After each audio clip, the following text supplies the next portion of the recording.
Hoje eu tenho a alegria de estar aqui com a Gisele Smith, que é fundadora do grupo Vida, Amor e Riso, que trabalha na capacitação de cuidadores de idosos e assessoria familiar. Por que eu estou falando com a Gisele hoje? Por que eu estou trazendo a Gisele hoje aqui para conversar? Eu já em outros vídeos alertei sobre várias mensagens e várias coisas importantes que essa pandemia e esse vírus têm a nos ensinar. E uma delas é o respeito à ancestralidade, o respeito à nossa história, o respeito à vida que nos antecede, que propicia que a nossa vida chegue até aqui hoje. E a Gisele tem um trabalho especial com esse grupo que ela faz, muita experiência, e eu queria que ela estivesse falando um pouco com a gente sobre isso, e para que a gente acelerasse o nosso aprendizado na importância dessa questão. Então, Gisele, muito bem-vinda, e para você começar, eu queria que você me contasse como é que você entrou nessa história, como é que você chegou nesse seu trabalho, nesse teu processo aí de aprendizado em relação a isso. Bom, antes de mais nada, quero agradecer, Vitor, por esse carinho todo, por esse convite. É muito bom estar falando com o seu público, falando com um público diferente dos nossos cuidadores e das famílias que a gente atende. E eu sempre conto essa história, porque muita gente fala para mim assim, você trabalha com velhinho, você gosta dos velhinhos, e eu até brinco, eu digo, não, eu não gosto dos velhinhos, por isso que eu tenho os cuidadores para não ficar perto deles. E você me traz justamente esse tema da ancestralidade. Nosso grupo é o Vida, Amor e Riso, e eu falo, a gente não precisa lidar com um assunto tão sério de forma sisuda. A gente pode levar isso no humor. Então, quando a gente brinca dos velhinhos, eu até digo que eu nunca falo velho, eu só falo idoso, né? Então, existe muito preconceito em cima do velho, do idoso, do gostar, eu tenho que amar os velhinhos. Então, existe um preconceito muito grande. E você me perguntou como é que eu entrei nessa área. Meus avós, né, meu avô esteve até 100 anos com a gente, ele esteve muito doente, eu presenciei ele dentro de casa falecendo, e meu pai que cuidava dele. E eu via o quanto meu pai ficava desesperado nesse cuidado. Quando meu avô faleceu, já faz mais de 30 anos, minha avó ficou doente. E foi meu pai que foi cuidar da minha avó. E eu via o despreparo que meu pai tinha, o despreparo emocional que meu pai tinha para cuidar da minha avó. Minha avó acabou falecendo, eu trabalhava numa empresa de informática na época, e ele me ligou e me disse assim, já tenho duas notícias, uma boa e uma ruim. Qual você quer primeiro? Eu estava correndo, atendi o telefone em pé ainda, naquelas baias de trabalho, né, coisa que a gente não vê há tanto tempo, e eu falei para ele, me dá a boa, né, porque de ruim a gente já tem um monte. Ele falou, a boa é que sua avó morreu. Então, quer dizer, a ruim é que sua avó morreu, a boa é que eu já enterrei. E quando eu ouvi isso, que meu pai, ele tinha enterrado a minha avó, ele passou a madrugada com minha avó, só ele e ela. E eu, nesse momento, me dei conta de, primeiro, que meu pai estava mais doente do que todo mundo. E eu passei a olhar para o idoso, para esse cuidador, de uma forma completamente diferente. Eu sou terapeuta de formação, trabalho com terapia corporal e atendia muitos idosos. E eu comecei a ver essa necessidade. E eu prometi ali que eu ia cuidar desses cuidadores, eu ia ensinar para poder respeitar essa ancestralidade que você diz, né? Esse idoso. Porque aí eu pergunto, meu pai estava certo, estava errado? Eu pergunto para os alunos, quem está certo, quem está errado? Todos estavam certos dentro daquilo que acreditavam, dentro daquilo que viveram. Então você não pode dar para o outro aquilo que você não aprendeu. Então, quando você traz a ancestralidade, esse respeito, esse amor, muitas vezes o cuidador diz assim, eu amo os idosos, eu amo os velhinhos, né?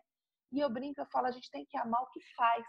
Porque nem sempre, nem mesmo a família ama aquele idoso muitas vezes. Nós temos problemas, muitos problemas na família, e nós não estamos aqui para julgar, mas a gente tem que respeitar essa ancestralidade e respeitar o que gosta, né?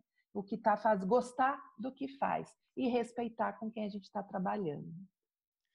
Então, esse momento que a gente está vivendo nos traz isso como um enfrentamento obrigatório.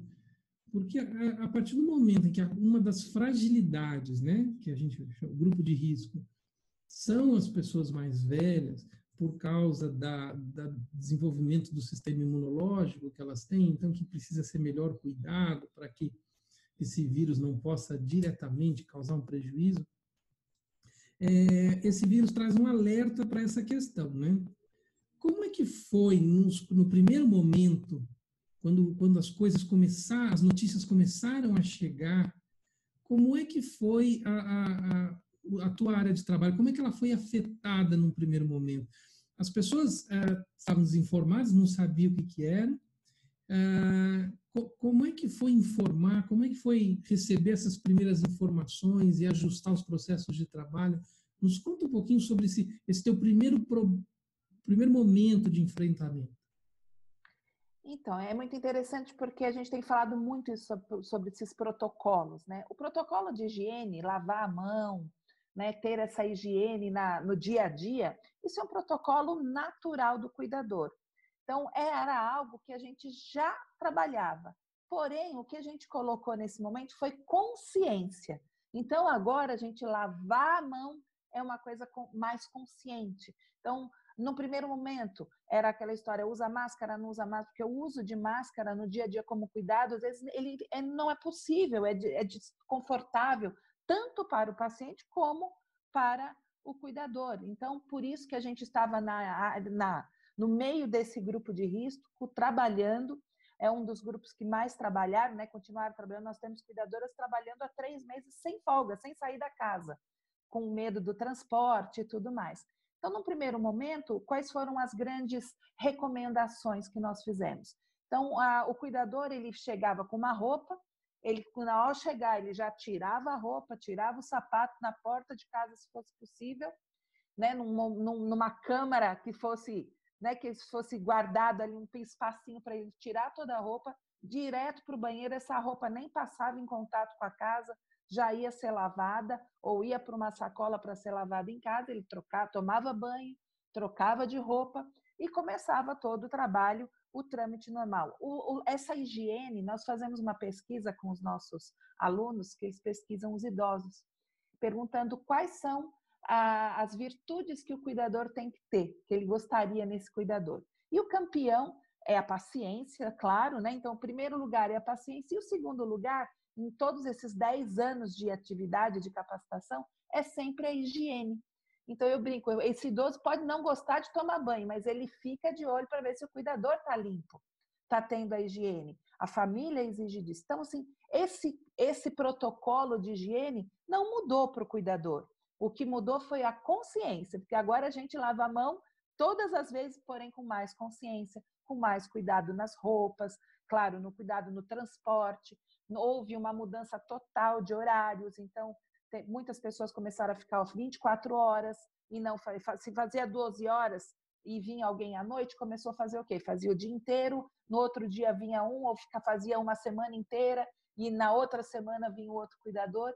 Então, os horários hoje estão completamente diferenciados para que diminua esse ir e vir e que a gente possa ter cada vez mais esse vírus afastado dessa casa. No início, teve até um exemplo que eu ouvi no noticiário. Queria saber como é que isso foi vivido por você, aí na tua experiência.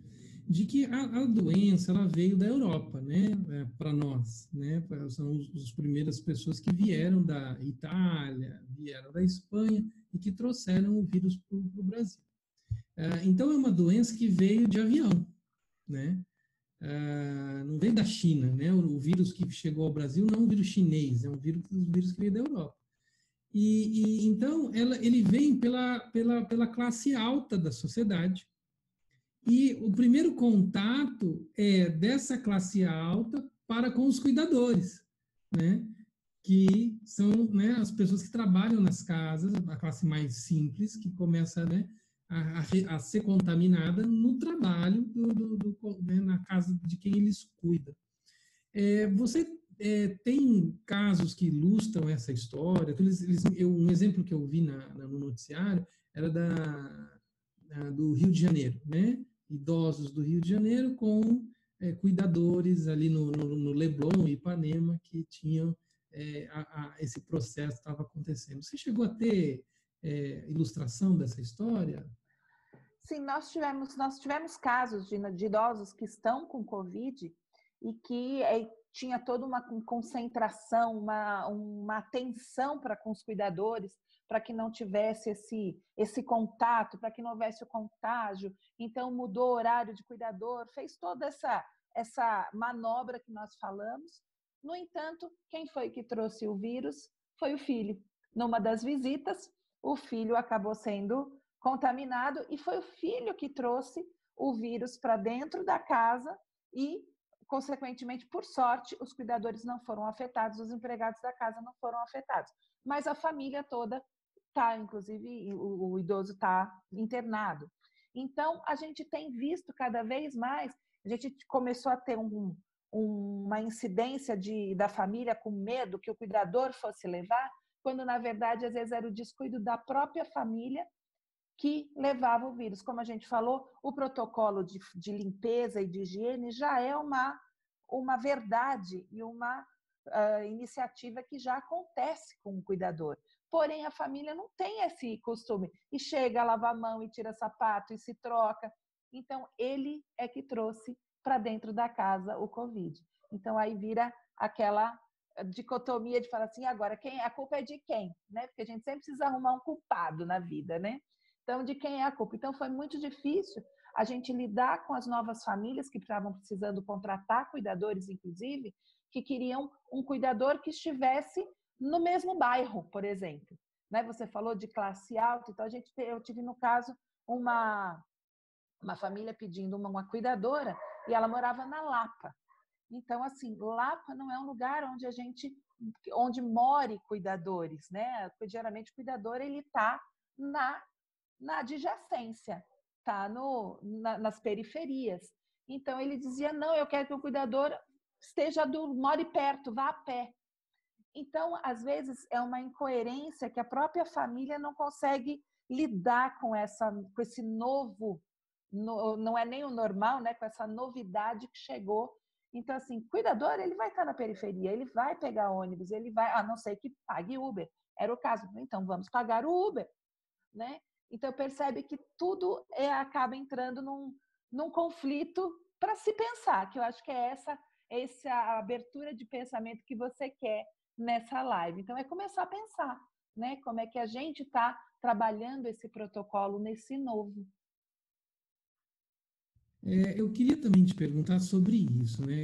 É um aprendizado novo para todas as pessoas. E aí você trouxe esse exemplo, eu achei tão maravilhoso, porque aí nós temos um problema social, diferentes classes sociais, com diferentes visões de mundo. E o vírus não nos olha dessa maneira. Ele não nos olha pela classe social, ele nos iguala, né? E aí nós temos essa questão de como que nós cuidamos da vida, como a gente valoriza a vida. O vírus não tem esse julgamento de valor da vida, tudo ele trabalha da mesma maneira, né?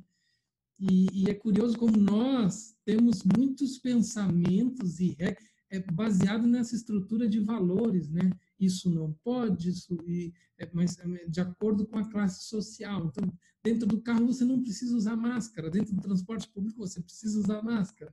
Aí, no transporte público você agora tem que sentar, mas não tem lugar para sentar. E no teu trabalho isso também fica bastante evidente, né? Sem dúvida alguma, eu acho que no começo, quando nós começamos com esse vírus, eu fiz uma live e eu me lembro que eu disse que o vírus veio trazer todo mundo para um patamar e nós, como cuidadores, nós começamos, foi positivo para a nossa área. Eu diria, se é que a gente pode dizer que esse vírus tenha sido positivo, mas eu digo por essa visão, que há muito tempo nós fomos olhados como aquele que vai olhar para o meu pai. Então, se eu preciso de alguém para ficar olhando meu pai, né? eu preciso de alguém. E aí, quando a gente chegava com o cuidador, não é fácil, não precisa fazer nada, é só ficar olhando, ele não dá trabalho, ele é fácil de lidar, não, e esse valor que nós vamos pagar, não dá para diminuir, porque é só ficar olhando, não é, é tranquilo, não tem o que fazer. Então, a gente tinha muito isso no dia a dia, quando a gente ia oferecer, quando a gente falava sobre trabalho. Mas cuidador faz o quê? Curso para cuidador? Ensina o quê num curso para cuidador? E quando os desses idosos ficaram dentro de casa com seus próprios familiares, aí eles puderam ver o que é só ficar olhando, o que é só cuidar, o como é que ele era bonzinho, né? Tranquilo. Muitos nem sabiam. Muitos diziam que precisavam de um cuidador para a noite e diziam, não, ele dorme a noite inteira. Quando, na verdade, ele tinha Alzheimer, ele ficava acordado a noite inteira. Ele dizia isso porque ele nunca esteve na casa com esse idoso. Então, isso passou a acontecer. Então, eu digo que o olhar para o cuidador, ele começou a ser direcionado com uma outra visão, com respeito, vamos chamar assim. Então, a gente nivelou o mesmo patamar, a gente está no mesmo lugar, e agora esse olhar para o cuidador, porque eu tive que fazer esse trabalho dele, eu como família, então eu comecei a olhar para o valor do empregado, inclusive, né? Porque muita gente foi lavar a casa, lavar roupa, limpar a casa, lavar louça, e a gente começou a valorizar esse empregado. Puxa vida, ela trabalha pra caramba, como é bom esse trabalho dela. E do cuidador foi a mesma coisa. Né? Então, a gente começou a ver no início dessa pandemia os filhos dizendo, meu velho quer sair de casa, não era isso? Vai ter o catavelho e tudo mais, porque os idosos não param dentro de casa. Eles começaram a olhar. E a própria consciência, além de vir para a família, ela veio para o idoso, que ele também começou a ver que ele não era o todo-poderoso, que ele podia pegar e ficar doente. Mesmo que ele não entendesse, ele começou a perceber que algo estava diferente. Mesmo com psicopatias de demência, mesmo demenciado, eles têm uma noção do que está acontecendo. Então, eles começaram a ficar mais tranquilos no sentido de aceitar essa nova situação. Nós tínhamos idosos que andavam quilômetros por dia com o cuidador, por exemplo. E desde então ele não pôde mais andar. Então ele andava onde? Dentro de casa. A família ficava louca, né? Então aí ela começou a dar valor a essa profissional, essa cuidadora que estava andando com ela na rua, que num primeiro momento a família achava que ela estava passeando com ele. E agora que está dentro de casa, ela começou a ver a inquietude desse paciente e que é ela que dava esse suporte. Então, nesse ponto, foi bem positivo, entre aspas, né? Vamos deixar bem claro. Mas foi uma visão diferente. Isso trouxe consciência para o trabalho. O idoso pode começar a dizer assim, tá, eu preciso sim de ajuda. Não, eu não posso mais ir no supermercado. Eu não posso mais ir no banco. Eu vou ter que pedir, alguém tem que ficar comigo. Então, facilitou para muitas famílias, facilitou para nós que estávamos trabalhando, para poder ter uma visão diferenciada desse serviço como outro qualquer. Uma coisa que eu queria te perguntar, porque você tem experiência internacional, então você tem uma noção de como isso também funciona em outros lugares. Sim. Né? E aí eu também, lendo as notícias, pude verificar o seguinte, que na Itália tem uma população de idosos que é uma das maiores da Europa. E é um dos motivos da alta incidência da doença ali, da mortalidade. Eu olhando os dados da Suécia, também pude averiguar que a Suécia também era um país que tinha, né, uma quantidade de pessoas mais velhas na faixa da população muito elevada e que também contribui para a questão da mortalidade. Esses países têm um determinado nível cultural bem diferente do nosso, né? Então, eu queria que você me dissesse da tua experiência, Gisele, e isso. A questão cultural no Brasil, o nível cultural do brasileiro, ele afeta essa situação de uma maneira negativa? A questão da falta de preparo e educação poderia ser um diferencial nessa questão de ter um melhor resultado, no cuidado com as pessoas? Bom, isso a gente não precisa nem falar de país, a gente pode falar de estados no Brasil.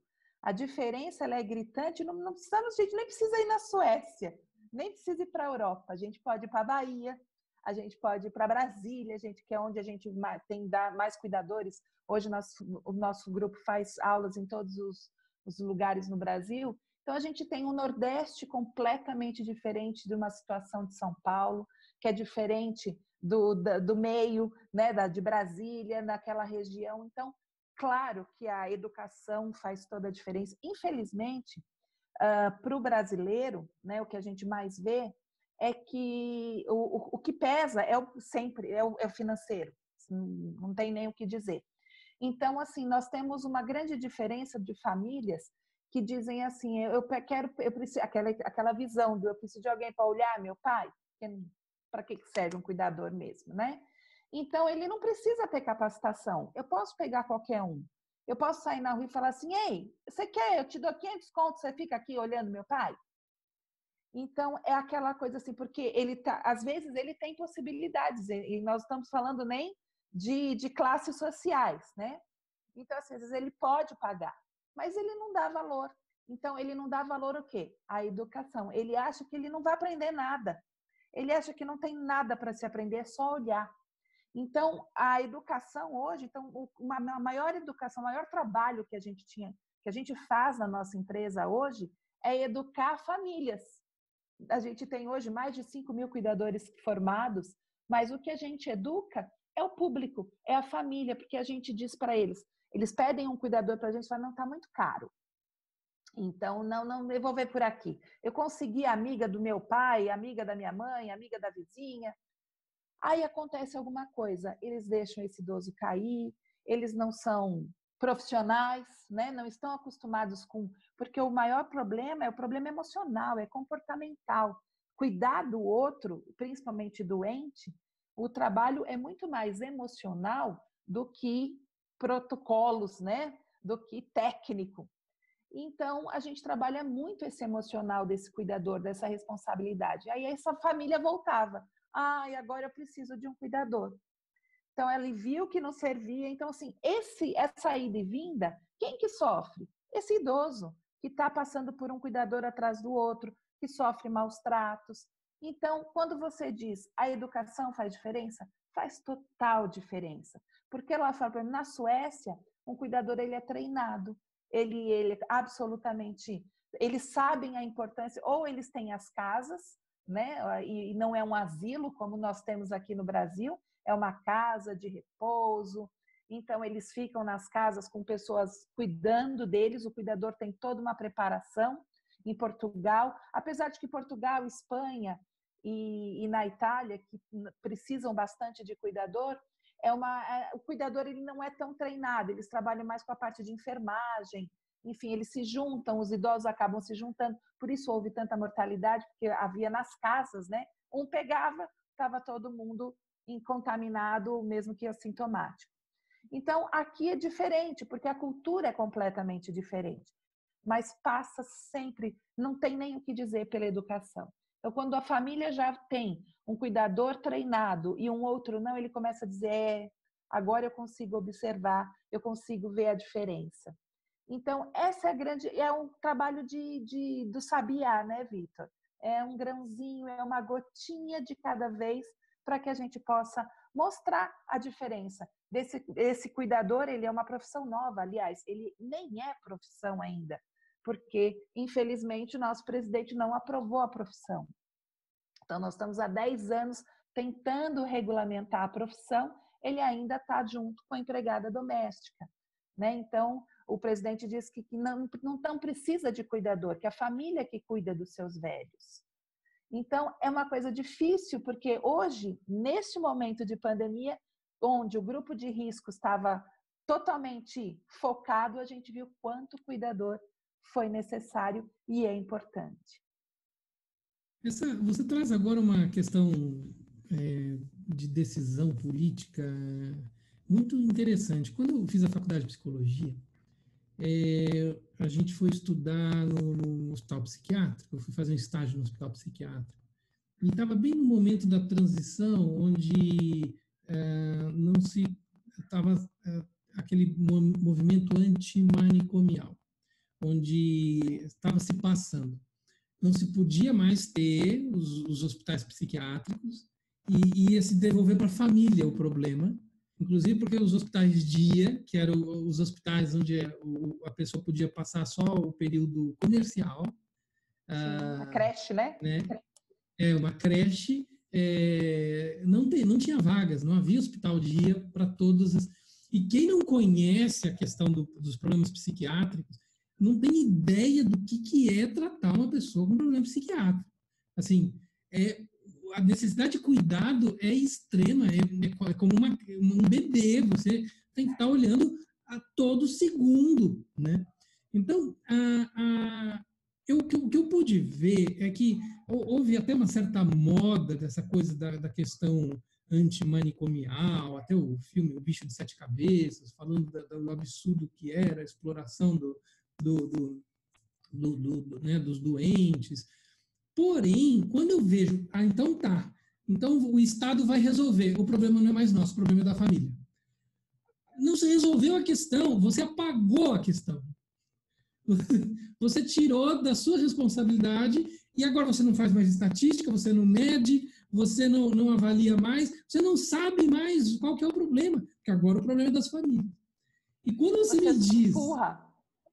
E agora você me diz que não estão regulamentando a profissão de cuidador, porque é um problema da família. Eu vejo o mesmo processo, o Estado empurra o problema para as famílias, e aí o problema não existe, porque você já nem quantifica mais. Isso é um grande problema do nosso país, infelizmente. Você estava falando sobre pacientes psiquiátricos. Eu comecei a receber ligações para pacientes psiquiátricos. É uma coisa interessante, onde geralmente um paciente psiquiátrico, esse filho está com a família, está com a mãe idosa, grupo de risco, faleceu de Covid. Então, a cuidadora desse paciente psiquiátrico faleceu. A família me ligou. A gente não sabe nem o que ele tem. A gente não sabe como ele reage, aí ele não aceita o medicamento. A gente não sabe nem o que fazer. Você pode ajudar a gente? Né? Tem cuidador para cuidar dele? Porque a gente não sabe.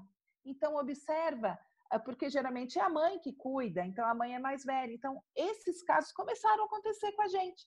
Então, esse obscuro, né? Esse ponto obscuro da sociedade que você acabou de trazer à tona, volta à luz, né? Nesse momento do Covid. E nos centros dias de idosos é a mesma coisa, a gente não tem a quantidade de centro-dia, então se devolve para a família. E a família vai trabalhar como? Hoje nós estamos todos dentro de casa, quem pode, né? Nessa coisa de entra, sai, mas quem é que vai cuidar desse idoso? Uma paciente com Alzheimer, eu lembro uma das primeiras visitas que eu fiz, era uma paciente com Alzheimer, era uma casinha pequenininha, da idosa e do idoso, então a filha estava me levando, ela tinha Alzheimer, mas ela estava bem, ela estava andando, ela estava fisicamente ativa, o que é um dos problemas maiores, porque o cuidador tem que ficar o tempo todo com ela, atrás dela. E a família disse, não tem muito o que fazer, porque a casa é pequenininha, eram 2 cômodos atrás de uma mecânica que o filho trabalhava. Então, é uma casa pequenininha, não tem muito o que fazer, é só cuidar dela, fazer um almocinho na hora do almoço. Ela, meu pai, meu irmão vêm almoçar e meus filhos também voltam da escola, eu moro do lado, eles vêm almoçar. Então, é só fazer o almoço e lavar uma roupinha delas, não precisa fazer mais nada. No que ela está me falando tudo isso, eu estou acompanhando a idosa e eu fui até a idosa, estava cozinhando.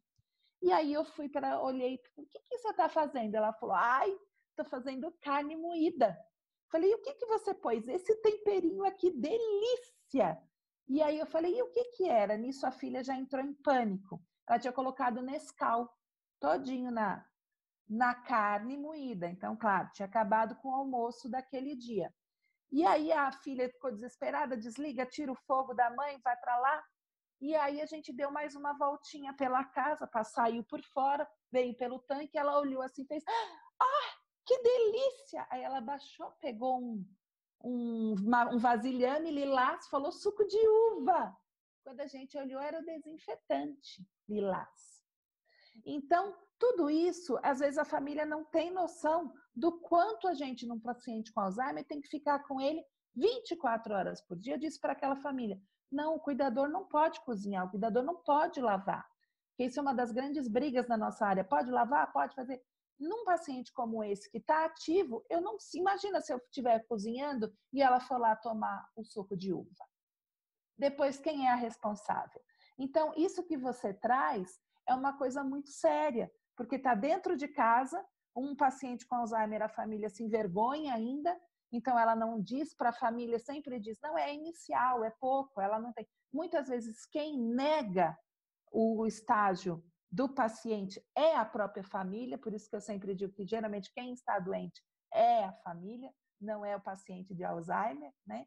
Então, nós estamos preparados para isso, a gente se preparou, a gente estudou, o cuidador está se capacitando para isso. Mas as famílias, às vezes, não nos permitem que a gente ajude, vamos dizer assim, né? Então, existe um problema, uma lacuna muito grande. É quase um precipício entre o que tem de dados e o que acontece no mercado realmente. Eu queria agora trazer um aspecto mais positivo aqui para a nossa conversa, senão as pessoas vão achar que... É, porque hoje a gente está hard, né? Eu estou falando a verdade, mas é bom, gente. Até por causa do trabalho que eu faço. A minha experiência, mas eu quero que você diga, porque senão vai parecer que estou puxando a brasa para minha sardinha. Né? A gente não combinou nada, eu prometo.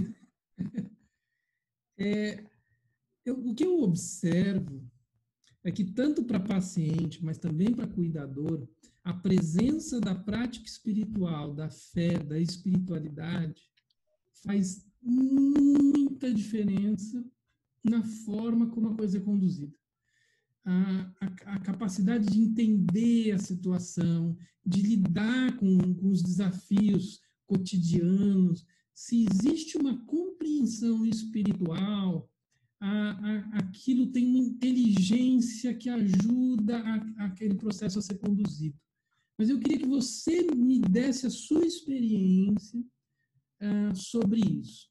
Como que é a presença, quando você vê a presença da espiritualidade nas pessoas que estão operando aquele de cotidiano difícil, quando não há? Como é que você vê isso? É uma coisa bastante interessante essa questão, porque quando a gente dá as nossas aulas, eu falo muito sobre o quanto a gente precisa saber respeitar a espiritualidade de cada casa, porque o cuidador às vezes tem uma religião, vamos falar assim, né? Ela segue uma crença, ela segue, mas eu vou chegar numa casa que vai ser completamente diferente. E aí a gente volta lá no início, eu preciso gostar dessa forma? Não, eu preciso respeitar. Então, uma das coisas que a gente fala muito é o respeito dessa família. Então, a gente vê hoje as idosas que gostam de assistir a missa, que tem lá o seu copo d'água, né? Que estão ali. Nós vemos cuidadoras que às vezes entravam em choque, porque não acreditavam nisso. Então, existia um choque espiritual ali dentro, né? Então, o que a gente teve que trabalhar em cima disso para que essas cuidadoras, ou até mesmo, o que nós temos feito? A gente tem encaminhado cuidadoras na mesma crença. É muito comum que uma família me peça, eu quero uma cuidadora e que siga tal igreja. Porque com isso a gente fala a mesma língua. E quando a gente fala a mesma língua, a gente traz o que você acabou de dizer, a gente traz a leveza no cuidado. Nós temos cuidadoras que fazem culto dentro de casa, que cantam o culto junto com essa idosa, que cantam dentro da mesma fé, da mesma crença, estão elas trabalhando ali na mesma linguagem. E isso transforma essa idosa. Nós temos um caso de uma cuidadora nossa, que é a nossa cuidadora vibrante, ela até ganhou o ano passado uma cuidadora vibrante, né? A nossa Cuitop. Ela começou, a idosa tem Alzheimer, e ela começou, e ela fazia muitos artesanatos, e foi esquecendo tudo isso. E as cuidadoras foram deixando, ela já estava parada, quieta, no canto. Quando essa cuidadora entrou, ela se desafiou a aprender o artesanato que essa idosa fazia. Então, ela começou a aprender e fazer com a idosa. Inclusive, essas garrafinhas que estão aqui atrás, aqui de mim, foram feitas pela idosa e pela cuidadora. Então, começaram a fazer artesanatos, a cantar, a fazer bolo. Então, trouxe a espiritualidade, trouxe a religião, as suas crenças. E com isso, essa idosa, hoje ela está num outro momento, mas ela começou ela saiu daquele estado letárgico que ela estava e ela começou a produzir. Então, muda muito. As famílias mudam muito quando a gente tem a espiritualidade, a religiosidade e principalmente a fé, né? Então, isso é uma das coisas que a gente tem trabalhado muito, é levar a religiosidade a fé para que essa casa possa ter um trabalho, o trabalho possa ser desenvolvido. Isso faz toda a diferença. E a gente ensina também, né, agora no nosso lado de meditação e tudo isso, nas nossas aulas, nós ensinamos esses cuidadores a meditarem, a se conectarem. Então, a grande descoberta é que, às vezes, eles, por 5, 10 minutos de meditação que a gente faz em aula, eles veem a diferença dentro deles. Às vezes, aquele estado nervoso, aquela coisa ansiosa, ele aprende que pode fazer essa meditação no período, durante o ônibus, enquanto ele está lá, aquela hora que ele está fazendo no ônibus, ele pode se conectar com ele pode se conectar com a espiritualidade, com a meditação, com seja lá o que ela chama, né? Mas ela se conecta e consegue converter estados dela mesma, né? Os problemas de casa que ela precisa neutralizar para poder entrar inteira dentro da casa desse paciente, e assim a gente vai levando. Então faz sim completa diferença. A gente caminhando aqui para o nosso encerramento. A questão da família, o momento do envelhecimento, o momento de morte, perda de um ente querido, é muito processo terapêutico muito profundo, né? Às vezes é a cura de um relacionamento com o pai, às vezes é a cura de um relacionamento com a mãe. Traumas são resolvidos, traumas são trabalhados, traumas são vividos ali, são dissolvidos nesse ponto crítico, né, do envelhecimento, da doença. A questão terapêutica para a família, você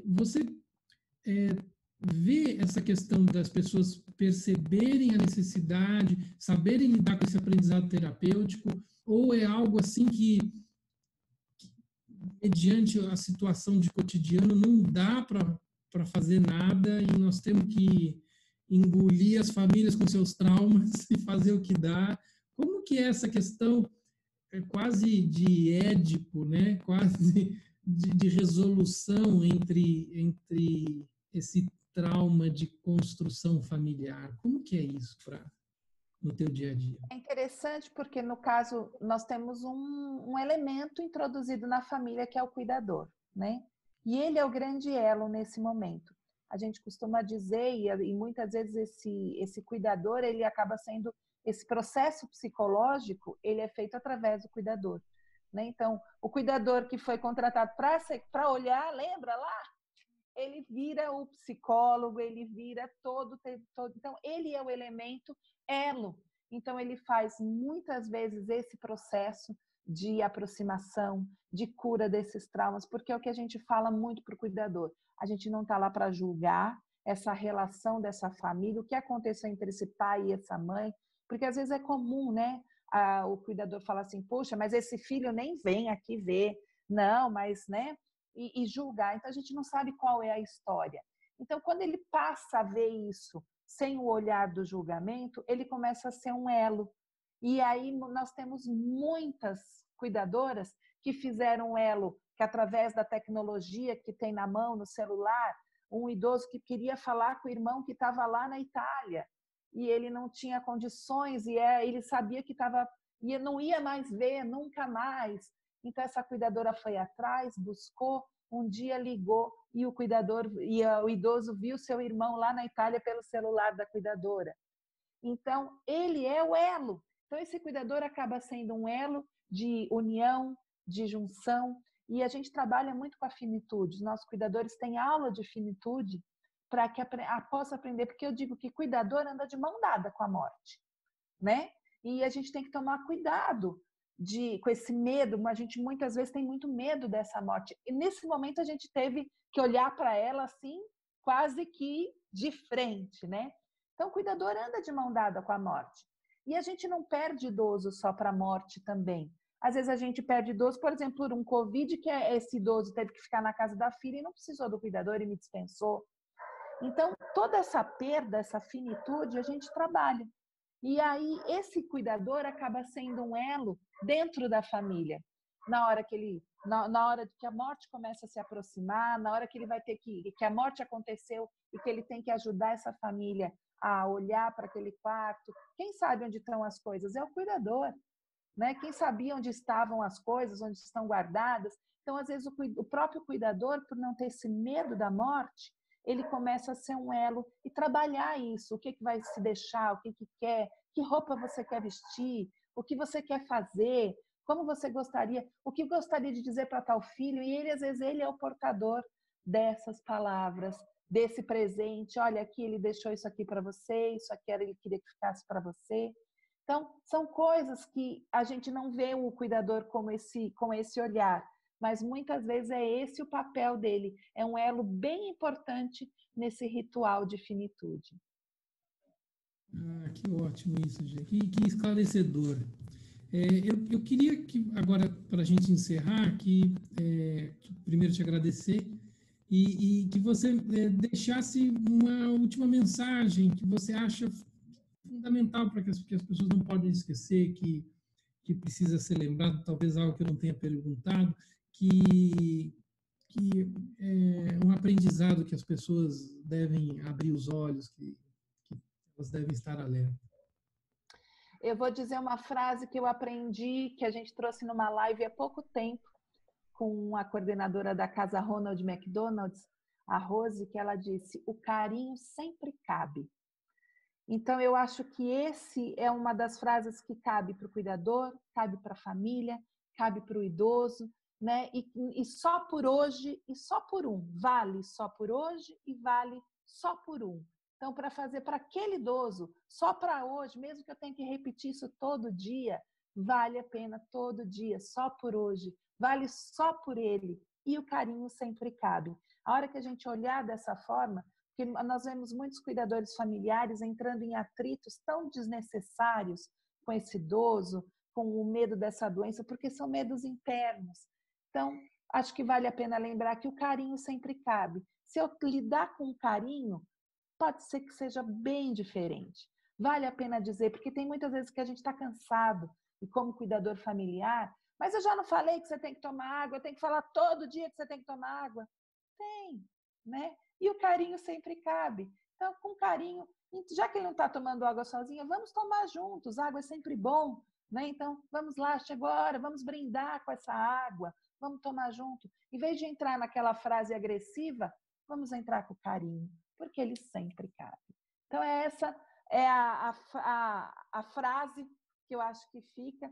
A gente, no nosso curso, sempre diz que a atitude é do cuidador. Então, a gente tendo a nossa atitude para que a gente possa encher a nossa taça, né? A gente só dá para o outro aquilo que a gente tem na nossa taça. Então, com esse carinho, vai enchendo a sua taça para ela poder transbordar em quem quer que seja que você está cuidando. Seja seu marido, sua esposa, seu filho, seu idoso, como cuidador, que a gente está sempre cuidando de alguém. Nem que seja do seu bichinho, né? Você está cuidando de alguém, das suas coisas. Então, carinho sempre cabe. Obrigado, Gisele, pelas palavras, obrigado pela mensagem. Eu acho que vai ser útil para muitas e muitas pessoas. Tá bom? Espero poder estar conversando contigo em outras oportunidades. Eu agradeço demais essa oportunidade de estar aqui. Acho que foi uma live tão gostosa, foi maravilhoso. Falei coisas assim que eu não falo há muito tempo, que eu não tenho dado aula, e isso é tão gostoso a gente conectar com isso e poder levar essa informação não só para um público acadêmico, mas poder levar para um público maior. E deixo aqui à disposição as minhas redes sociais, o nosso canal no YouTube, Gisele Smith, tem as nossas redes, as nossas lives que são semanais, então convido cada um a curtir o nosso canal, ao nosso canal no Face, o Vida, Amor e Riso. Estou super à disposição, o que precisar, a gente está aqui para dar esse suporte e caminhar junto, porque o carinho sempre cabe. Obrigado, Gisele. Um abraço. Beijão, gratidão.